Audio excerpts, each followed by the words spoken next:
моята съпруга между вас. Она находится здесь между вами. Тук съм с един мой такъв съгражданин. Я здесь еще с мой гражданин България. И той ми е преводач. И он мой преводчик. Имал съм чудесно време тук в Брюксел. Я имел очень хорошее время здесь, прекрасно. Говорил съм в няколко църкви. Я говорил в несколько церквей. Но не мога да забравя руската църква. Но я не могу забыть русская церковь. Защото Христос не е забравил руската църква. Потому что Христос не забыл русская церковь. Христос е тук заради руската църква. Христос здесь для русской церкви. Затова това на сърцето ми. Поэтому на мое сердце. И аз казах на Николай. Я сказал брат Николая.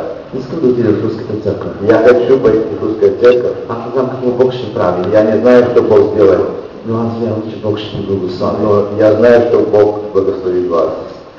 И когато видях пастора, и когда я увидел пастора, аз видях лицето му извършва Христос. Что его лицо